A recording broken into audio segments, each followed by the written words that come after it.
They were laughing before she ever stepped forward. Not loud laughter, not the kind that announced cruelty. It was softer than that, quieter, sharper. The kind that slid between words and settled into the bones. The kind that never needed to explain itself because it assumed agreement. Evelyn Cross felt it the moment she crossed the threshold. The briefing room was cold in the way important rooms always were, temperature controlled, stripped of comfort, designed to keep emotion out and obedience in. Steel chairs. A long table scarred by years of maps dragged across it, knuckles slammed into it. Coffee spilled and wiped away without care. Flags on the walls that had watched men leave and not return. She stood just inside the doorway, boots planted evenly, hands resting behind her back. Her posture was precise but not rigid, balanced. As if she had learned long ago that stiffness broke before calm ever did. The laughter wasn't aimed at her face. Not yet. It hovered instead around her arm. The tattoo. Black ink curved beneath the rolled sleeve of her combat shirt, exposed without apology. A raven mid-flight, wings spread wide but fractured by thin, deliberate lines. Beneath it, a string of numbers, coordinates, etched so subtly they could be mistaken for decoration by anyone who didn't know better. Someone leaned back in their chair and let out a breath through their nose. Another man's mouth twitched, amused. Evelyn didn't look at them. She had learned, years ago, that acknowledgement was permission. The commander at the head of the table cleared his throat, the sound cutting cleanly through the room. Conversation died instantly. Authority did that. Rank pressed silence into shape. "Lieutenant Cross," he said, scanning the tablet in front of him. "You're assigned Overwatch for this operation." Not pending approval, just a statement. A few eyebrows lifted. A few glances flicked her way again, this time less amused, more curious. Curiosity, she knew, was only one step removed from judgment. "Yes, sir," she replied. Her voice was calm, low, neither eager nor defensive. It landed wrong. Someone near the far end of the table shifted. Another crossed his arms. A third tilted his head slightly, eyes lingering once more on the tattoo. "Overwatch," one of them repeated, quietly enough that it was almost respectful. Almost, at that distance. The question wasn't for her. The commander didn't answer immediately. He studied the room instead, weighing something invisible. Evelyn felt the familiar pressure bloom in her chest, not panic, not fear, but the slow burn of knowing what was coming. She had stood in rooms like this before. Different faces, same silence. The commander finally spoke. "She has the range, the record, and the clearance." A pause. Someone chuckled under their breath. The sound was small, but it carried. Evelyn kept her eyes forward. Her mind, as always, drifted elsewhere when judgment circled too closely. It drifted to the smell of frost on metal, to the way wind tasted different at altitude, to the weight of a rifle pressed into her shoulder like an old promise. She didn't belong to this room. Not yet, and they knew it. She had learned silence before she learned discipline. Her childhood home had been narrow, its walls too thin to stop voices or regret. Nights stretched long there, filled with the clink of bottles and the sound of apologies that never lasted. Her mother had taught her how to fold laundry quietly, how to move through hallways without drawing attention, how to listen for danger in the rhythm of footsteps. Evelyn learned early that survival wasn't about being strong. It was about being unseen. School came and went. Teachers praised her for being easy, for never causing trouble, for disappearing into the back row like she belonged there. No one asked why her hands were always clenched. No one asked why she flinched at sudden noise. No one noticed how closely she watched everything. She noticed. She noticed the way people lied with their shoulders before their mouths. She noticed how anger always arrived before violence. She noticed how silence, when used correctly, could stop both. The rifle came much later. It wasn't romance. It wasn't rebellion. It was math. Physics. Control. For the first time, something in her life obeyed rules that made sense. Distance mattered. Wind mattered. Breath mattered. Emotion didn't unless you let it. She learned not to. Back in the briefing room, the mission unfolded without her. Maps lit up the screen. Routes traced in digital blue and red. Objectives listed, risks minimized, contingencies outlined with clinical confidence. She stood where she was told. She listened, and slowly, quietly, she began to feel it. The plan wasn't wrong, but it wasn't complete. Her eyes tracked the terrain images. The shadows fell wrong along the eastern ridge. Heat signatures clustered where they shouldn't. Structures that were supposed to be abandoned carried a faint warmth, human, but still. She swallowed. Said nothing. Because she knew how this part went. If she spoke now, they would hear insecurity. If she spoke now, they would hear ego. If she spoke now, they would see the tattoo and decide for her. So she waited. Waiting had always been her strength. Someone finally addressed the unspoken. "Permission to ask a question, sir." The commander nodded. The man didn't look at Evelyn when he spoke. "Why her?" The room didn't breathe. The commander's eyes flicked to Evelyn for half a second before returning forward. "Because she's qualified." "That's not what I meant." The honesty surprised a few of them. "She doesn't fit the profile," the man continued. "This is a SEAL, let op. High speed, close quarters. We don't need—" He hesitated. Evelyn felt the word before it arrived. A wild card. There it was. The commander's jaw tightened. Evelyn felt something twist deep in her chest. Not anger yet. Not sorrow either. Something heavier, older. She remembered another room, another table, another voice asking the same question in different words. Why her? She had been younger then. Less scarred. Still hopeful that performance alone could silence doubt. She knew better now. The commander exhaled slowly. She's not a wild card. She's a failsafe. A few men exchanged glances. Failsafes made people nervous. Failsafes implied failure. No one liked that. The laughter didn't return after that. But the distance did. As the briefing wrapped, chairs scraped against the floor. Men stood, stretching, talking quietly among themselves. A few nodded to Evelyn as they passed, polite, neutral, professional. None stopped. None asked. She remained where she was until the room emptied. Only then did she let her shoulders drop a fraction. Just enough. Her fingers tingled, not from nerves, but from restraint. The familiar ache of words unsaid pressed against her throat. She closed her eyes briefly, inhaling the sterile air. This was always the hardest part. Not the shot. Not the waiting. But the moment before the world decided whether she was worth listening to. Outside, the base hummed with controlled chaos. Helicopters idled, gear clinked. Voices rose and fell in practiced rhythm. Evelyn walked alone. She passed operators laughing, slapping each other's shoulders, trading insults that sounded like affection. Brotherhood forged in blood and repetition. She respected it. She simply wasn't invited into it. At the armory, she checked her rifle herself.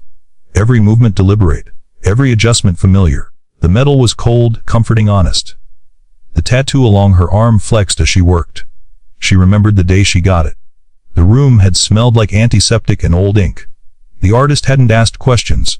Just followed the lines she brought, the numbers she wrote herself. Coordinates. A place where snow never stopped falling. A ridge that still visited her dreams. A friend who never made it home. The raven wasn't death. It was witness. As she stepped onto the tarmac, the wind cut across her face, sharp and alive. She welcomed it. Let it strip away the residue of judgment, the weight of eyes. This was where she belonged. Between distance and consequence. Between silence and truth. Behind her, in rooms like the one she left, decisions were still being made. Opinions still forming. Doubts still lingering. Ahead of her, the mission waited. And with it, the moment they would finally understand. Whether they wanted to or not. The helicopter ride was louder than thought, but quieter than memory. Evelyn Cross sat strapped along the interior wall, knees braced, boots planted, rifle secured across her lap like something living that needed calm more than force. The others filled the space with motion, checking gear, leaning close to exchange last-minute comments, nodding with the confidence of men who trusted each other, because they had survived together. She watched without staring. They moved differently when they forgot they were being observed. Less sharp, more human. Shoulders rolled to ease tension. Fingers flexed, then stilled. A man pressed his forehead briefly against the cool metal of the hull, eyes closed, whispering something that might have been a name. Evelyn knew that ritual. She had her own. She counted breaths. In for 4, out for 6. Again. The vibration of the aircraft traveled up through her spine, steady and relentless. Outside, the world blurred into dark shapes and colder air.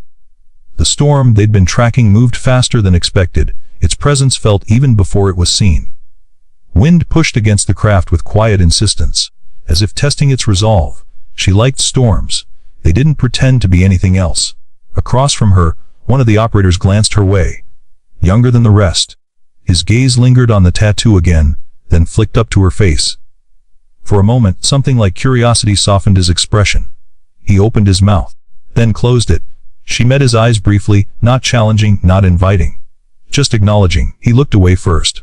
The helicopter bank descending. Time compressed. This was where waiting sharpened into something dangerous. They inserted under cloud cover, far from the objective. The SEALs moved out in practiced silence, bodies blending into terrain shaped by long nights and longer wars. Evelyn separated from them without ceremony, heading toward her own vantage point. Alone. She preferred it that way. The climb was slow, deliberate. Each step tested before weight followed. The ground was slick with moisture. Leaves slick beneath her boots. Her breath steamed faintly in the cold, dissipating quickly. She reached the ridge just as the storm announced itself fully. Wind howled not loud, but constant. Snow drifted sideways, catching on her lashes, melting against skin already numb. She found her position and settled in, body melting into the earth as if it had always belonged there. Rifle aligned, scope adjusted, the world narrowed. She scanned the structure below. At first glance, it matched the intel. At second, it didn't. Heat signatures pulsed behind walls that were supposed to be empty. Too many, too organized. Movement without chaos. Her jaw tightened. She adjusted the scope, zooming deeper. There, on the eastern approach, a subtle shift. A shape where no shape should be. A glint that disappeared too fast to be chance. A kill zone. She swallowed. This was the angle. The one that never announced itself until it was too late. Her finger hovered near the trigger, not touching. Never touching unless necessary. She opened the comms.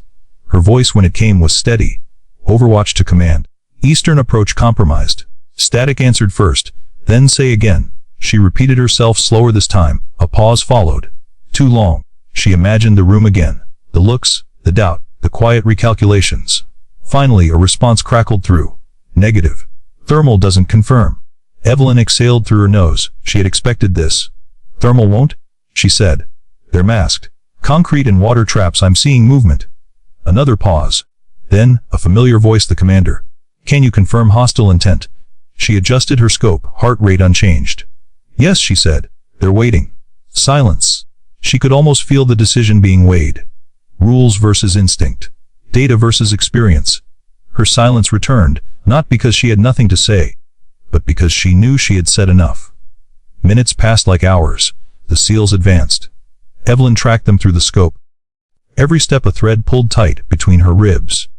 She watched the younger operator, the one who had looked at her earlier, move with careful precision, covering angles just as he'd been taught. He stepped closer to the eastern wall. Too close. Her pulse ticked up one notch. She spoke again. Stop, she said, quiet but firm. The word cut through the comms like a blade. The operator froze mid-step, confusion rippled. Someone whispered. Evelyn's eyes locked onto the shadow behind the wall.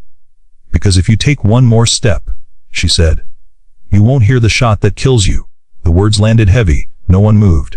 Even the wind seemed to pause. Seconds stretched thin. Then, movement. A figure shifted behind the wall. A muzzle flashed briefly before vanishing. Confirmation. The commander's voice returned, different now. Tighter, controlled, but altered. Fall back. Rewrote west. The order snapped through the team. They moved instantly, discipline overriding ego. Evelyn stayed locked in, breath slow, tracking the threat until the danger passed. No shot fired, no body dropped, lives preserved by restraint. When the mission concluded hours later, success measured in absence of loss rather than spectacle, the weight finally lifted. Evelyn remained on the ridge long after extraction, watching snow fill footprints, erasing evidence of presence. The storm swallowed everything equally. She allowed herself a moment then. Just one. Her hand brushed the tattoo unconsciously. She thought of the ridge from years ago. The shot she took. The friend who never stood up again. She closed her eyes. Not all victories were loud. Some were quiet enough that only the living noticed. Back at base, the debriefing room felt different. Not warmer, but less hostile. The men filed in slower this time. No laughter, no dismissive glances. The air carried something new, respect, cautious but real. The commander entered last. He didn't sit immediately. He looked at Evelyn. Then, deliberately, he nodded. It wasn't an apology. It was acknowledgement. And for the first time since she'd arrived, the room held her silence without trying to fill it. Respect did not arrive all at once. It never did. It came in fragments, small, cautious, almost embarrassed. A chair left unclaimed beside her. A pause before speaking, as if words were being weighed more carefully now. Eyes that met hers instead of sliding past.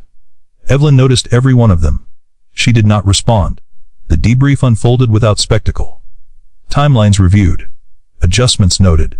The commander spoke of success in the language of numbers and outcomes, but beneath it ran something else, an unspoken understanding that the night could have ended differently. Very differently. When it was over, men stood and stretched, conversations low and thoughtful. No one laughed this time. The younger operator lingered near the doorway, helmet tucked under his arm, uncertainty written into the set of his shoulders. He took a step toward her. Then another. Evelyn felt him before she saw him. She turned slightly, not fully, acknowledging his presence without forcing it. "Mom," he said, then hesitated. "Lieutenant," she waited. "I didn't see it," he admitted finally. "The angle." She nodded once. "Not in agreement. In recognition." "It doesn't announce itself," she said. "It never does." He swallowed. "You saved us." The words hung between them. She did not correct him. She did not accept praise. She simply said, "You listened." That seemed to matter more. He nodded, something heavy easing from his posture, and left without another word. Later, alone in her quarters, Evelyn sat on the edge of the narrow bed and unstrapped her gear piece by piece. Each buckle released carried its own echo, not loud, but intimate. The room smelled faintly of disinfectant and cold metal. She peeled back the sleeve of her shirt, studying the tattoo again. Ink didn't fade like memory did. She traced the coordinates with a fingertip, pressure light, almost reverent. That ridge had smelled like iron and pine. Snow had creaked beneath her weight as she crawled into position, every movement deliberate. The world below had been quiet in the way only sleeping villages were, innocent on the surface, deadly beneath. She remembered her spotter's breath beside her. Slow. Familiar. She remembered the target. And then, the sound of the shot echoed only inside her. She had hit exactly where she intended. That was the problem. Grief had not come all at once either. It had crept in later, subtle as frost. In moments she didn't expect. In the way she flinched when someone laughed too loudly behind her. In the way she counted seats in a room automatically, always noting exits. In the way she never let herself sleep too deeply. The tattoo had been her way of keeping score. Not of enemies, of cost. The next mission briefing came sooner than expected. This time, when she entered the room, the laughter did not precede her. Conversation slowed instead. Heads turned. Space shifted, subtle but unmistakable. Someone moved a chair back to make room at the table. Evelyn paused. Just long enough to register the change. Then she took the seat. Maps filled the screens again. Different threat, same stakes. This one was riskier, hostage situation. Urban sprawl, limited visibility, too many unknowns. The commander spoke, voice steady. "We're integrating Overwatch earlier this time." No one objected. Eyes turned to her, not skeptical now but expectant. She felt the familiar tightening in her chest. Not fear, responsibility. She studied the images carefully, letting silence stretch until it became uncomfortable. Letting them wait. Then she spoke. "There," she said, pointing. "That roofline will funnel movement. They'll think it's cover. It's not." Questions followed. Good ones. Thoughtful ones. She answered each without excess, words chosen with precision. The room listened. For the first time, she felt something shift internally. Not triumph. Relief. The operation tested them harder. Rain turned streets into mirrors. Light bent unpredictably. Shadows hid threats that thermal couldn't always catch. Evelyn adjusted constantly, mind working faster than her hands. At one point, a civilian ran into the open, panic overriding sense. A child clutched to her chest, breath ragged, eyes wide. The SEAL team froze. Rules clashed with instinct. Evelyn felt her heart stutter. She tracked movement beyond them. Calculated angles. Considered consequences. And then, without raising her voice, she guided them through it, step by careful step. The woman and child disappeared into safety, unaware of how close the edge had been. When it was over, her hands shook for the first time that night. Just slightly. She pressed them together until they stilled. Afterward, the commander found her outside, rain slicking his hair, face drawn. "You didn't have to take that risk," he said quietly. She met his gaze. "Yes," she replied. "I did." He studied her for a long moment. Then, unexpectedly, he said, "They judged you." She did not deny it. "They were wrong," he continued. She considered correcting him. Instead, she said, "They didn't know." The difference mattered. That night, sleep came fitfully. Dreams bled into memory, snow into rain, a ridge into a rooftop. A friend's voice calling her name from somewhere she couldn't reach. She woke before dawn, breath sharp, heart racing. Sat up. Waited. Eventually, the world settled back into place. She swung her feet to the floor and stood. Another day. Another room.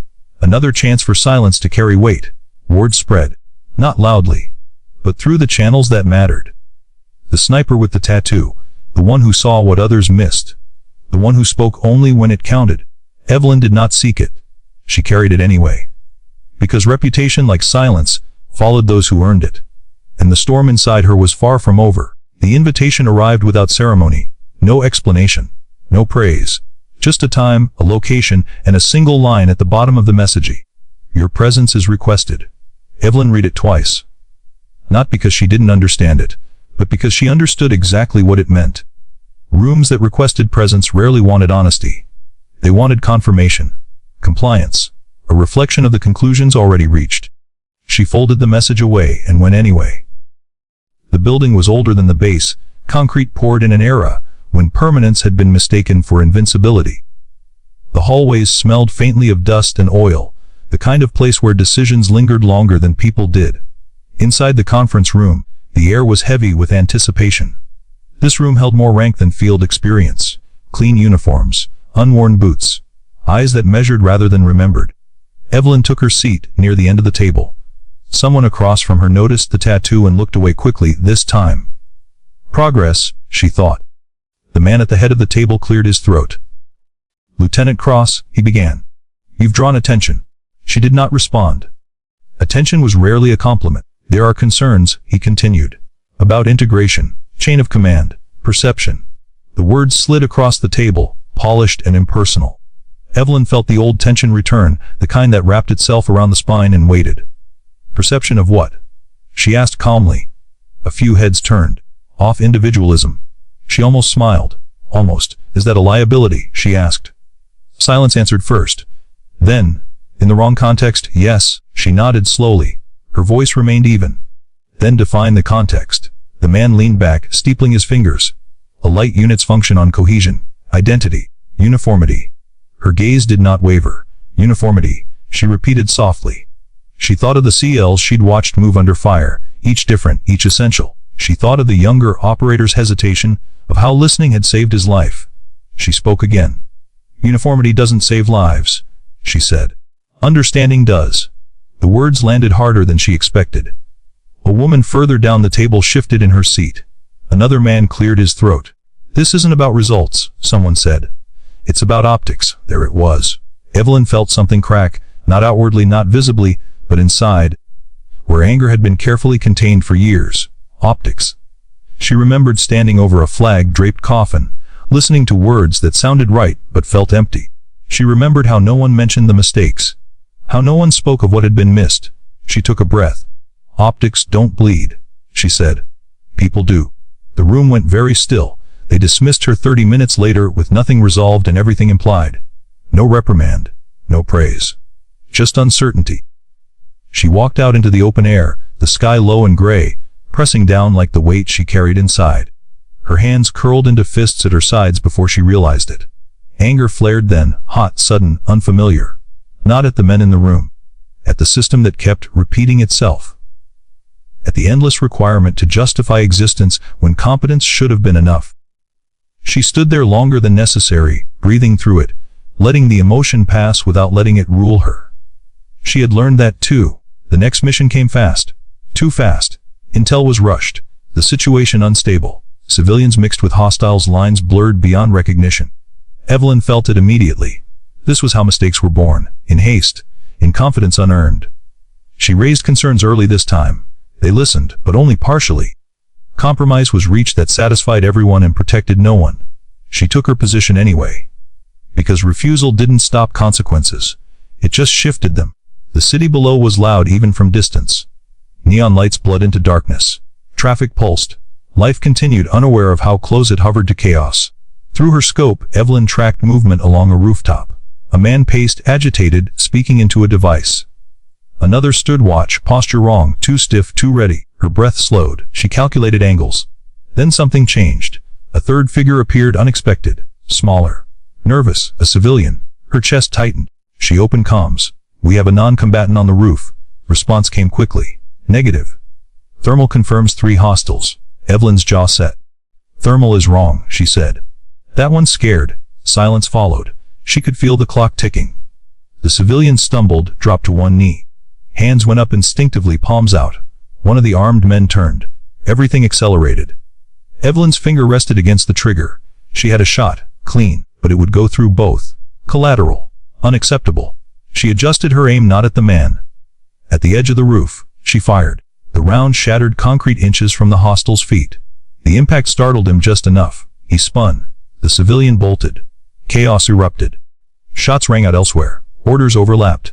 But the civilian ran and lived. The aftermath was not kind. They questioned her choice, her deviation, her risk. She listened. She answered. She accepted responsibility, because that too was part of the cost. But that night, alone again, the anger returned. Mixed now with sorrow. With exhaustion. With the quiet ache of knowing she had done the right thing and would still be judged for it. She pressed her forehead to the cool glass of the window and let the feeling wash through her. Then she straightened. Tomorrow would come, and with it, another room, another test, another chance for silence to speak louder than defense ever could. The inquiry was inevitable. It arrived 2 days later, wrapped in formal language and neutral tone, but its weight was unmistakable. Evelyn read the notice once, then folded it carefully and placed it beside her rifle. She did not feel fear. She felt tired. The kind of tired that seeped into the bones that no amount of sleep could reach. The tired that came from always standing at the edge of other people's certainty, waiting to catch what they missed. The hearing room was smaller than the others she had faced, but somehow heavier. The walls were bare. The lighting unforgiving. 3 officers sat behind the table, their expressions composed, their questions already prepared. Evelyn stood alone. They asked her to recount the mission. She did. They asked why she fired where she did. She answered. They asked if she understood the risk of deviation. Yes, she said. Completely. They waited for more. For justification. For apology. For some emotional plea that would make their decision easier. It never came. Finally, one of them leaned forward. Do you regret your choice? The question hung there, deceptively simple. Evelyn thought of the civilian's eyes wide, terrified, alive. She thought of the rooftop. The split second where everything could have gone wrong. She thought of the ridge years ago. The shot she had taken because it was the only option left. No, she said. The word was quiet. Unmovable. Another officer exchanged a glance with his colleague. Even knowing it put the operation at risk. Evelyn met his gaze. I don't confuse operations with purpose. Silence followed. The kind that exposed more than it concealed. Outside the room, the younger operator waited. He hadn't been ordered to. He simply stood there, hands clasped and certainty etched into his face. When he saw her, relief flickered briefly before he tried to hide it. They're saying things, he said softly. About you. She nodded. They always do. It's not fair. She studied him for a moment, really looked at him. At the tension in his shoulders. At the conflict behind his eyes.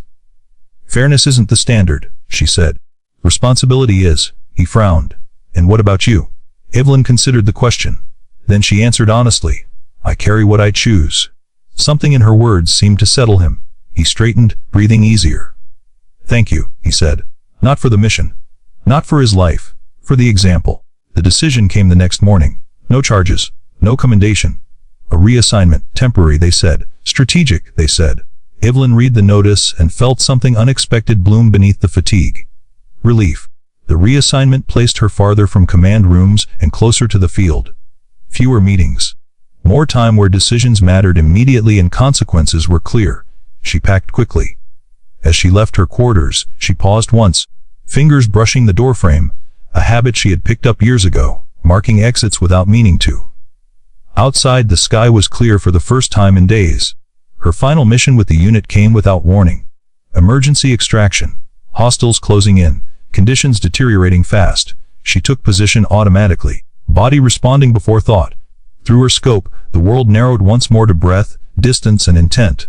The SEAL team was pinned. Angles were bad, options were worse. She calculated, adjusted, waited. Then she saw it, the narrow corridor of safety, fragile and fleeting. It required perfect timing, absolute trust. She opened comms. Her voice was calm, steady. "When I fire," she said, "move. Don't look back." No one questioned her. That was the difference. The shot echoed only inside her. The team moved. They cleared the kill zone by seconds. Extraction followed. Lives saved. Again afterward, as adrenaline faded and exhaustion crept in, the commander approached her. He looked older now. Not by years, but by understanding. "They were wrong about you," he said quietly. She shook her head. "They didn't see me." That's the same thing. She considered that. Then she spoke the line she had carried for years, the one shaped by every ridge, every rooftop, every moment of judgment. "I don't need to be believed," she said. "I need people to come home." The commander nodded, something heavy lifting from his expression. Evelyn left the base that night. No ceremony. No crowd. Just a few nods. A few quiet thank yous. The younger operator stood at a distance, hand raised in a brief salute. She returned with a nod. As she walked away, she felt the familiar mix of sorrow and satisfaction settle in her chest. She had done what she came to do. She had not crossed the line she swore she never would. Somewhere ahead, another mission waited. Another room. Another moment when silence would be mistaken for weakness. Evelyn adjusted the strap of her rifle and kept walking. Because silence, when chosen, was not absence. It was power. Time did not soften her edges. It clarified them. Evelyn Cross moved through her reassignment with the same quiet precision she carried everywhere else. Fewer meetings. Fewer eyes. More nights where the ground pressed cold against her ribs and the wind wrote its honest equations across her face. She learned new terrain the way some people learn new languages, by listening first, by letting it speak. The work was harder now. Less visible. More fragile. The kind that never made reports sing but kept names off memorial walls. She liked it. Still echoes followed her. Not rumors. Not praise. Understanding. It arrived in small ways, a pause before someone spoke. A question asked instead of assumed. A hand raised in acknowledgement from across a darkened room. Men and women who had learned, sometimes the hard way, that certainty was loud and survival was quiet. On a night when the sky hung low and heavy, the call came. Joint operation, multiple units, a tight window and tighter margins, intelligence fractured, civilians everywhere. The kind of mission where judgment mattered more than speed and patience more than firepower. They asked for her by name. She didn't feel pride. She felt the familiar weight settle into place, like a pack adjusted just right. The staging area buzzed with restrained urgency. Operators checked gear, voices low. Movements efficient. Faces she didn't know glanced her way, then looked again, not at the tattoo this time, but at her eyes. She took her position without comment. From the elevated perch, the city breathed beneath her, lights flickering, sirens distant, lives unfolding without any idea how close danger crept. Rain slicked the concrete, turning edges into traps and shadows into lies. She scanned. Calculated. Waited. The team moved below, a fluid shape of intent and discipline. Everything aligned until it didn't. A door opened where none should have been. A figure stepped into the open, phone in hand. Startled, human. Another shape followed, sharper, purposeful. Evelyn's heart tightened. She tracked both. The window collapsed. She had one chance. Her finger rested against the trigger, not heavy, not eager. Just present. In that instant, every memory converged: the ridge, the rooftop, the rooms that doubted her, the men who listened anyway. The anger she had learned to temper. The sorrow she carried without display. The quiet happiness of knowing when to hold and when to act. She fired. The shot broke the weapon, not the world. The armed figure fell back, the threat dissolved. The civilian stumbled free and vanished into the crowd, alive and breathing, and unaware of the line she had drawn for them. The team cleared the space. Extraction followed. No casualties. No applause. Just the steady return of breath. Later, in the muted glow of debriefing lights, the unit gathered. Different uniforms. Different patches. The same gravity. Someone laughed once, short, relieved. Someone else exhaled and leaned back, eyes closed. The weight of survival settling into something like gratitude. A commander, one she had never met, stood and looked at her. "They told me about the tattoo," he said, not unkindly. What it meant to them. Evelyn said nothing. He continued, voice thoughtful. "They were wrong about what it meant." She met his gaze. She said quietly, "It's a record." A pause. "Of what?" "Of what silence costs," she replied, "and what it saves." The room held that. Then, without instruction, people stood. Not all at once. Not dramatically. One by one. Respect did not announce itself, it simply appeared. When the work finally slowed, when the nights grew less crowded with urgency, Evelyn found herself standing alone beneath an open sky. The air smelled clean after rain, the kind of clean that came from storms passing without apology. She thought of the girl she had been, quiet, careful, watching the world from the edges. She thought of the woman she had become, still quiet, still careful, but no longer unseen by herself. Anger had taught her boundaries. Sorrow had taught her patience. Happiness, rare and gentle, had taught her when enough was enough. She had learned that dignity didn't require defense.